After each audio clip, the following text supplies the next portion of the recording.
अकीदत की मंजिल का बस राज ये है,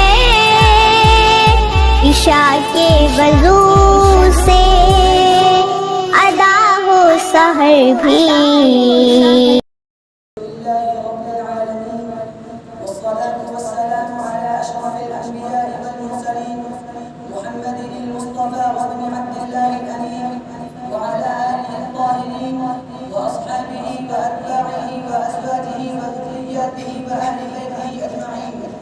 ومن تبعهم بإحسان إلى يوم الدين. أما بعد، رئيس الحفلة الموقر وأساتذتي المبجل وإخواني العظام، إنكم على علم تام ومعرفة تامة أن موضوع حفلتنا اليوم لماذا بعث النبي صلى الله عليه وسلم في الجزيرة العربية، فأريد أن أسلط عليه الصواب الإيجاز.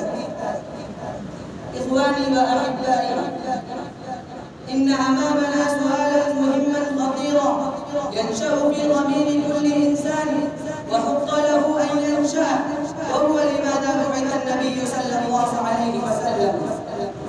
ولكن جوابه سهل ميسور، ليس بصعب دقيق، وهو اقتضت حكمة الله أن تظهر هذه الشمس التي تبدل الظلام وتملأ الدنيا نورا وهداية من أفق جزيرة العرب الذي كان أشد ظلاما وكان في أمس حاجة إلى هذا النور الساطع، واختار الجزيرة العربية لتتلقى دعوة الإسلام ثم تبلغها إلى أبعد أنحاء العالم وتخاطب الشعوب والأمم وتكون مهبط الوحي ومنبع الرسالة والنبوة ومصدر الكتاب والسنة ومهوى الأفئدة منهم ومولد آخر الرسول صلى الله عليه وسلم، لأن موقعها الجغرافي يجعلها جديرة بأن تكون مركزا للدعوة والتوجيه.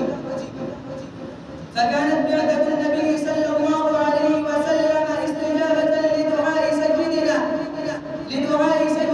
إبراهيم وإسماعيل عليهما الصلاة والسلام عند ربهما لقواعد البيت، وكان دعاؤهما كما نقله القرآن: ربنا وابعث فيهم رسولا منهم يتلو عليهم آياتك ويعلمهم الكتاب والحكمة ويزكيهم إنك أنت العزيز الحكيم.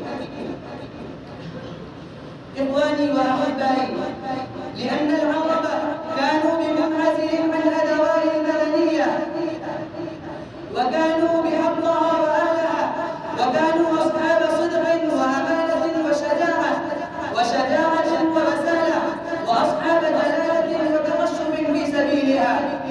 ليس النفاق والمؤامرة من طبيعتهم. أيها الإخوة الأحباء، كانت الجزيرة العربية في خير موضع لتكون مركزا للدعوة والتوجيه، لتكون مركزا لدعوة تبليغية للكتاب. كانت الجزيرة العربية لتتلقى دعوة الإسلام ثم تبلغها إلى أبعد أنحاء العالم وتخاطب الشعوب والأمم وتكون مهبط الوحي ومنبع الرسالة والنبوة. كانت الجزيرة العربية في غير موضع لتكون مركزا لدعوة إنسانية عالمية تقوم على الصعيد العالمي وتتحدث من مستوى عالي بعيدا عن نفوذ سياسي تأثير أجنبي. لذلك الذي اختارها الله لتكون مبعث الرسول ومهبط الوحي ومنبع الرسالة والنبوة ونقطة انطلاق للإسلام في العالم، ولتكون